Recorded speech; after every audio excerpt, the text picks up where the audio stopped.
since 1994-95, and ran his win total to 17, which is the most combined wins over a two-year total in school history. Now looking forward to leading the Raging Cajuns back onto the field at the Mercedes-Benz Superdome to face East Carolina in the New Orleans Bowl. Head coach Mark Hudspeth. Thanks, guys. Hey, real quick, let me recap a couple of thoughts about this past week's game at Florida Atlantic. Very proud of our football team for the way they handled themselves the week prior to the game. After you received the bowl bid at home, the way we did, had a chance to celebrate with our fans. Then knowing you still got one more regular season game to play on the road against an opponent that to this point had not had a great season. That's always a little bit of concern.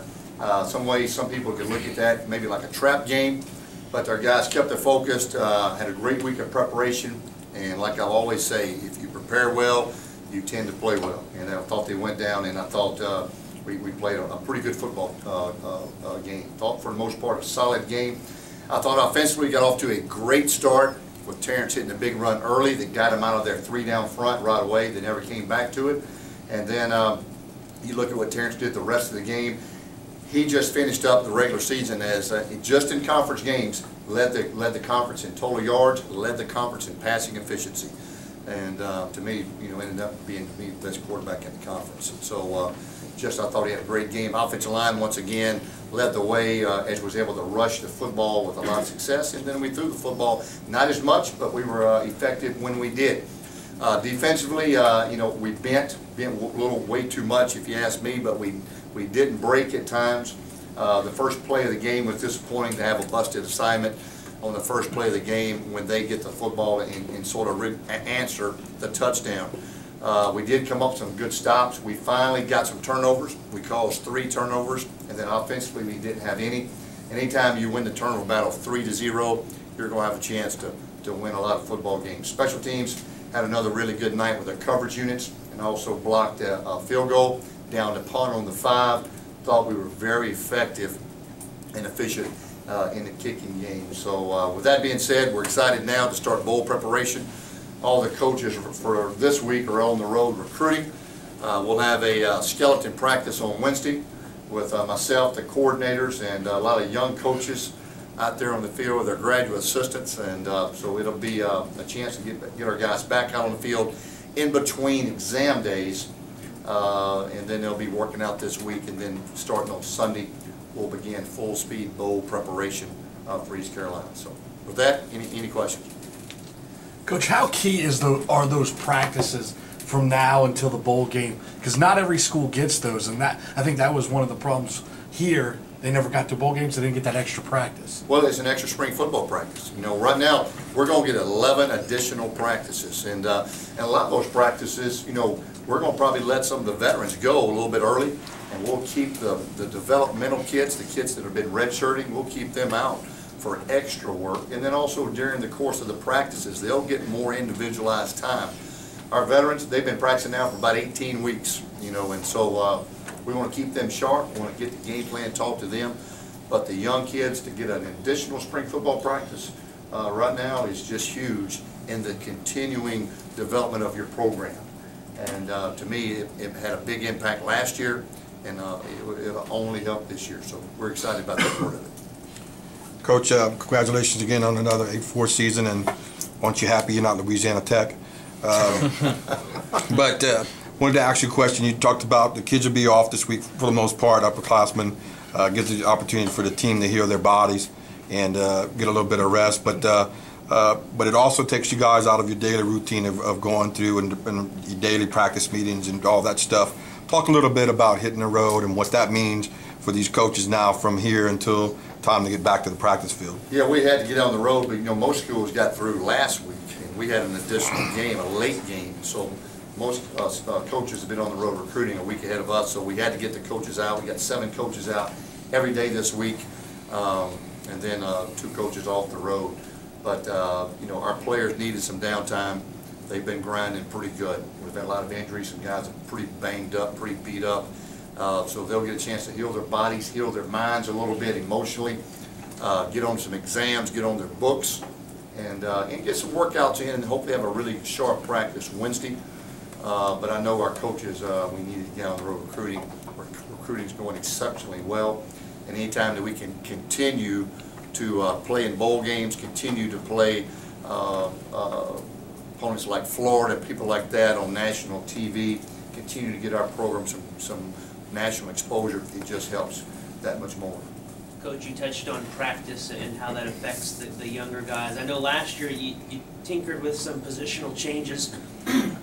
Do you look to do that this year? And who are maybe some guys you maybe try to move around and just have a small look to get ready for spring? You know, that's a great question, and you know, right now I don't know if there's anybody we foresee maybe moving around a whole bunch. Over the course of these next 11 practices, it may be a day where you say, hey, I may try somebody at this position or move somebody here, but hadn't really got that far yet. As we get going, that could be a possibility. Just trying to get our best 11 guys on the field and put our players in position to be successful. And so we'll see how that goes. Is it safe to say you don't think this is going to be a defensive struggle?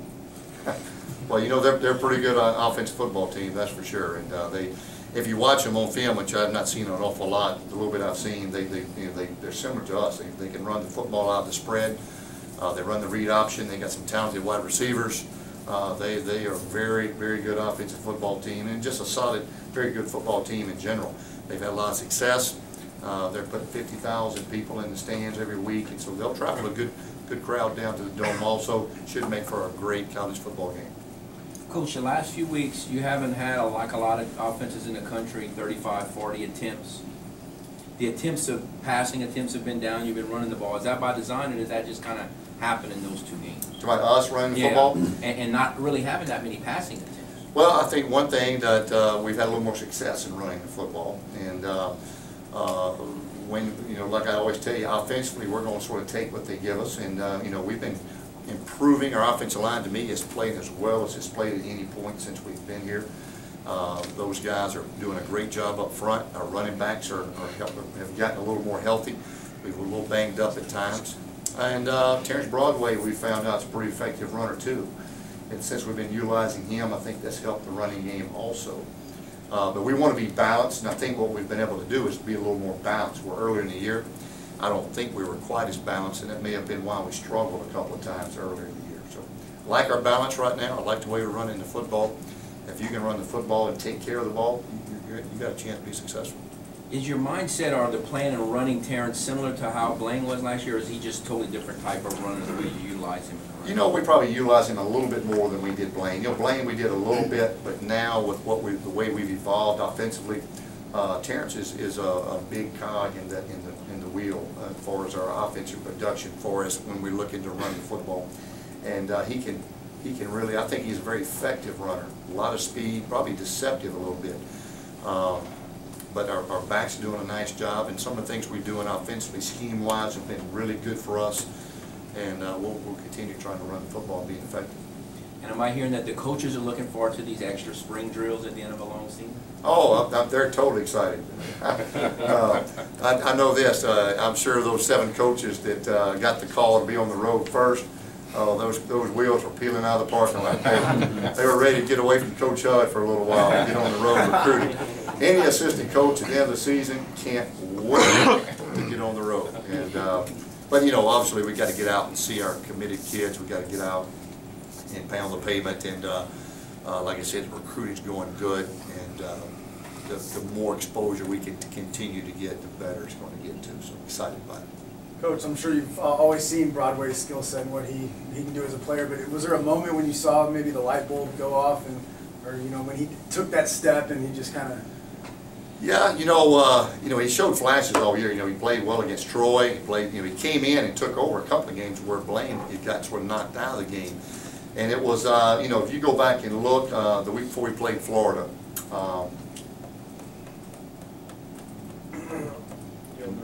Monroe, yeah. To me, the Monroe game might have been the game where he sort of had that coming out party, not necessarily just for his play, but for his leadership. And I thought in that game he sort of loaded up the wagon and said, "Hey, giddy up! I'm fixing to take this football team and lead them." His leadership started to come through.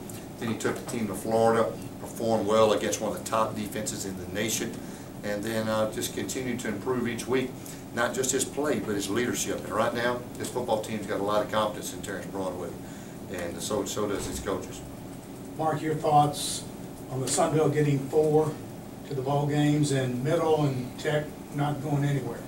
Well, it's exciting for our conference. You know, the conference had a great year this year, especially head-to-head against other conferences. I think it's great for our conference. I think Middle is a deserving football team, too. I thought they had a great year. Slow start, finished strong. Thought they were very deserving. You know, I saw, mention about Tech, didn't get in, had an invitation, and sometimes that's sort of karma. So, but nevertheless,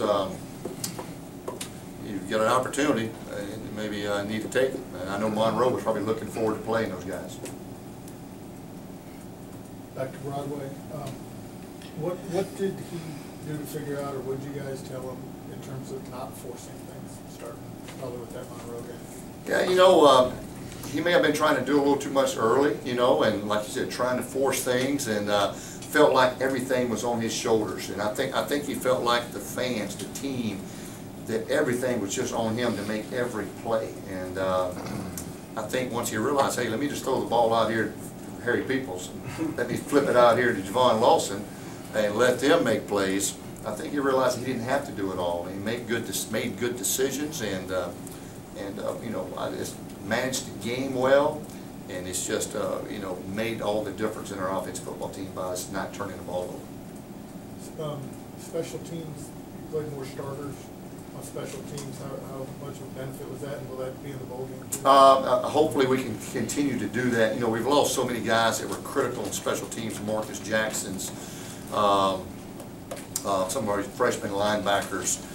So we had to move some of those guys to the starting positions, and we'll continue to do that throughout the bowl game. We want to keep momentum going. We want to be very effective in the kicking game, and I tell you, it has really been a big weapon for us, what we've been able to do in the kicking game this year. We finished the season #1, I think, in kickoff, #2 in punt, #1 in field goals, #1 in field goals blocked, #1 in onside kicks. So we've done a lot of good things to give us some advantages in the special teams. Coach, having that first bowl under your belt last year as a staff, not necessarily from individual coach standpoint, does that give you an opportunity to go back and look at the way you guys, prepped for the bowl game last year, maybe tweak a few things, maybe change, or maybe say, you know what, we were successful and we don't change a whole lot? Now, for the most part, it's somewhat similar, but we did tweak a few things. When you go back and look at your schedule, what I don't want as a head coach, I don't want the week, especially the week in New Orleans or the week here prior to New Orleans when we've got plenty of time. I don't want it to be what I call a commando raid where it's just a dead sprint. I want us to have plenty of time for preparation, plenty of time for meetings, and not so worried about how much time we have in between like you normally do during the regular school year. You don't have that much time. So we've tried to take a little bit of a burden off the kids where it's not such a bam, bam, bam format, and hopefully that'll make it a little bit easier for the players and coaches when we head to New Orleans.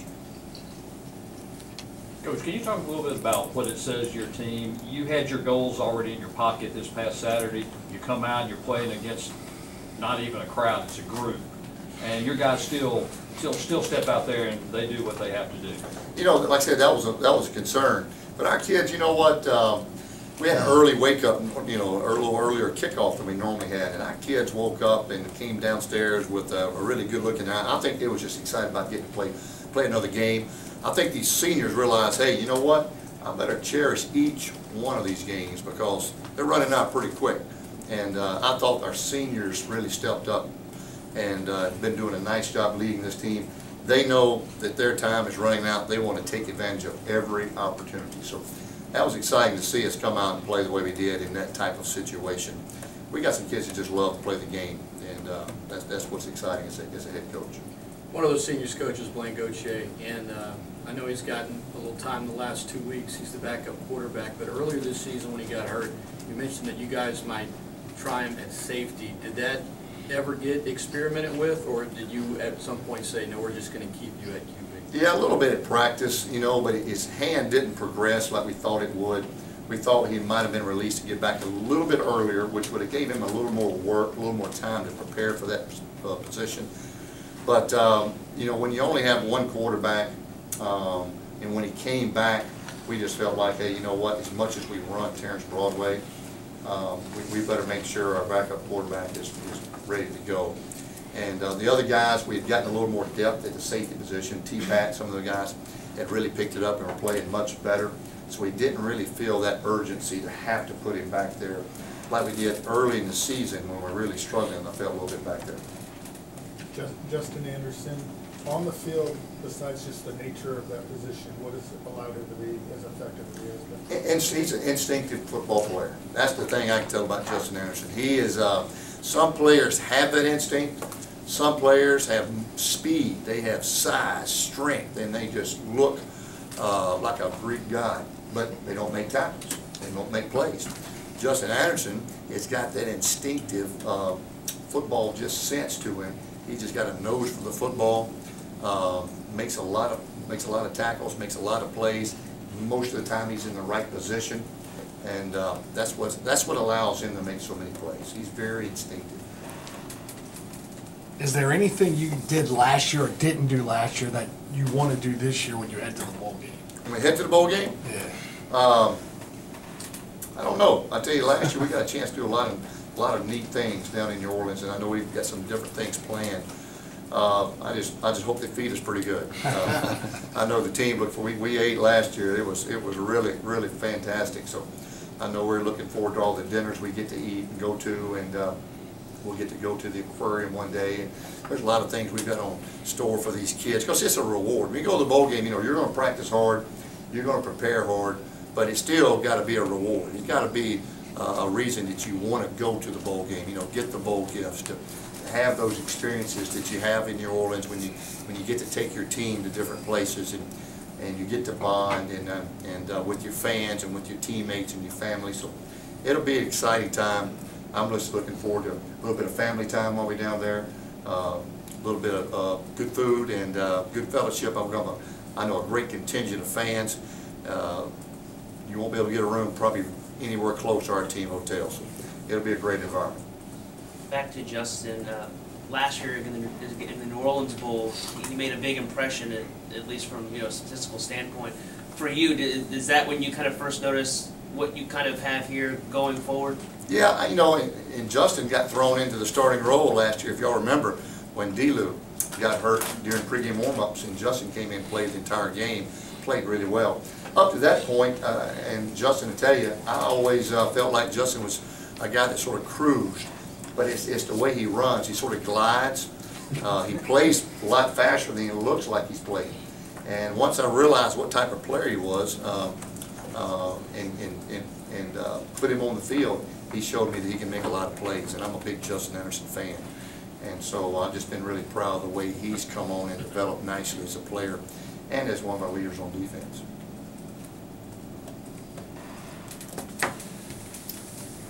Coach, safety was the big question at the beginning of the year. We were going, who's going to be there? Who's going to show up? How do you assess how they've done throughout the year? You know what, I think in some ways we've had some really good games, and some games, I don't think we've played as well as we could have. I know the night we gave up some big plays, especially the first play of the game, which that was not just on the safeties, but on the corners. I thought in the back end, we've had some games where we played really well, and some games where we've been a little bit inconsistent. So hopefully this will be one of those games where we play really well, and we'll have to, because they're a very good football team. But this team has worked hard. Those guys work hard back on the back end. They every day at practice they come hard and prepare, and I've been really proud of their efforts. And like I said, we just want to be consistent all the way around, not just at that position, but all the way around. Anything else? All right, guys. Thanks a lot. Go Cajuns.